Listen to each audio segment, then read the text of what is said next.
औरतों के लिए नमाज का सही तरीका। सबसे पहले जानमाज पर या किसी पाक जगह पर नमाज के लिए खड़े रहेंगे। सीधा खड़े होकर दोनों पैरों के अंगूठों को मिलाना है और अपनी नजरों को सजदे की जगह पर रखना है।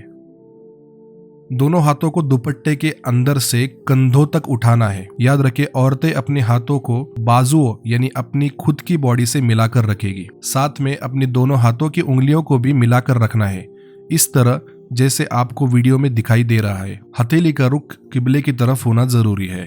तकबीर यानी कि अल्लाहु अकबर कहते हुए अपने दोनों हाथों को सीने पर दुपट्टे के अंदर इस तरह रखेंगे जैसे आपको वीडियो के अंदर दिखाई दे रहा है। लेफ्ट हैंड की पीठ पर यानी कि उसकी पुश्त पर राइट हैंड की हथेली जमाएंगे। आपको अच्छी तरह से समझ में आए और अच्छी तरह से दिखे इसलिए अपने हाथों को हमने दुपट्टे से बाहर रखा हुआ है। अपने हाथों को उंगलियों से पकड़ना नहीं है और न ही ज्यादा फासला बनाना है। फिर शुरुआत में सना पढ़नी है। ताउज और तस्मिया पढ़कर सूरा फातिहा का पढ़ना है जैसे हम नॉर्मली नमाज में पढ़ते हैं। फिर तस्मिया कहकर एक सूरह पढ़नी है जिसमें कोई एक बड़ी आयत हो या 3 छोटी आयतें होना जरूरी है।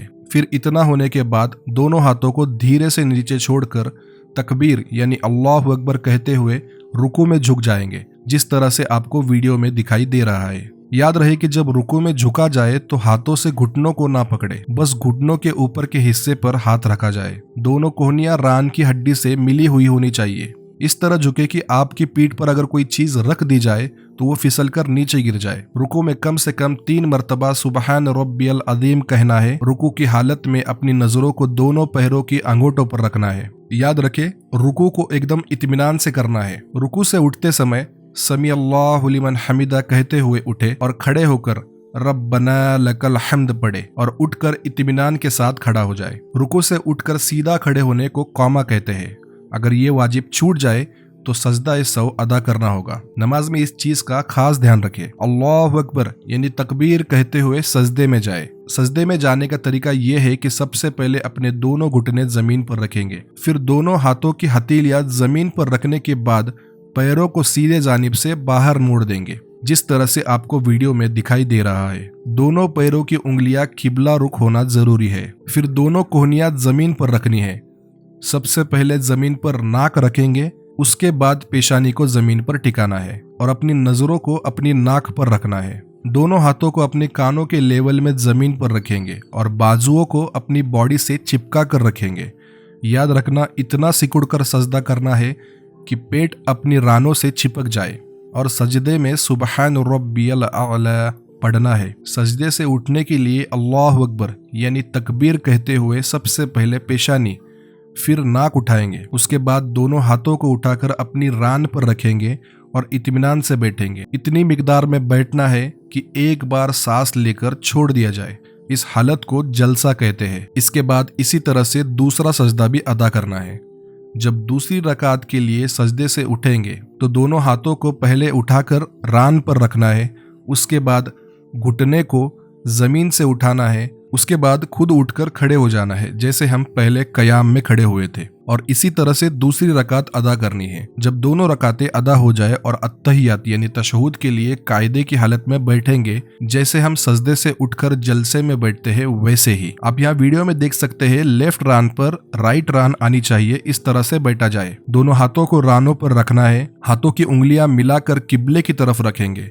अपनी नजरों को गोद में रखेंगे। जब हम अत्तहियात में कलमा शहादत यानी अशहदु अल्लाह पर पहुंचेंगे तब हाथों का हल्का बनाना है जैसे वीडियो में बताया जा रहा है, और फिर अशहदु अल्लाह पर शहादत की उंगली को नॉर्मली इस तरीके से उठाना है कि उंगली का रुख किबले की तरफ हो जाए। याद रखें, उंगली को ज्यादा नहीं उठाना है कि उंगली का रुख सीधे आसमान की तरफ हो जाए, और उस वक्त हमारी नजरें शहादत की उंगली पर होनी चाहिए और इल्लल्लाह पर उंगली को नीचे करेंगे। लेकिन सिर्फ शहादत की उंगली को वापस हल्के में नहीं लेना है जिस तरह से आपको वीडियो में दिखाई दे रहा है, और उसे इसी तरह नीचे छोड़ देना है और नजरों को वापस अपनी गोद पर रखना है। दरूद शरीफ और दुआए मासूरा पढ़ते वक्त भी आपका हाथ ऐसे ही रहेगा जैसे वीडियो में बताया जा रहा है। फिर सलाम फेरने के करीब हाथ के हल्के को खोलकर पहले जैसे रख देना है, जैसे वीडियो में बताया जा रहा है। उसके बाद सबसे पहले दाई जानिब यानी कि राइट साइड सलाम फेरना है। अपनी नजरें दाएं कंधे पर रखें, इतना चेहरा फेरे कि पीछे बैठने वाले को आपका गाल नजर आ जाए। सलाम फेरते वक्त नियत ये होनी चाहिए कि हम दाएं कंधे के फरिश्ते को सलाम कर रहे हैं। इसी तरह लेफ्ट साइड का भी सलाम फेरना है। इन दोनों के दरमियान गर्दन को ऊपर नीचे मोड़ना नहीं है।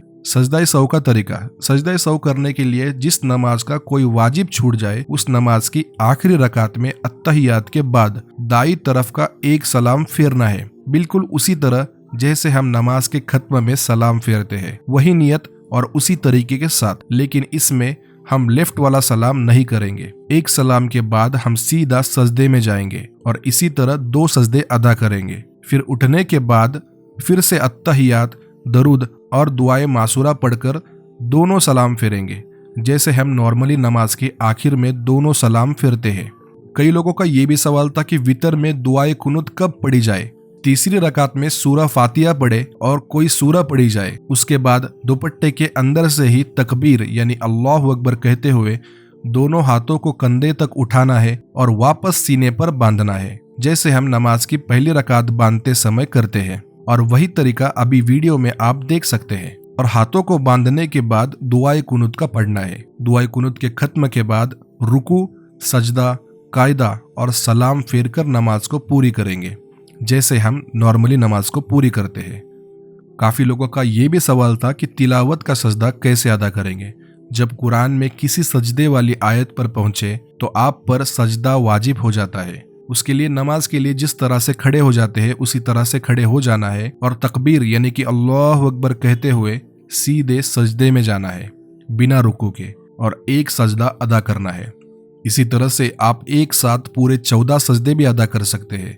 इसके लिए रुकू की जरूरत नहीं है और सजदे के बाद सलाम फेरने की भी जरूरत नहीं है।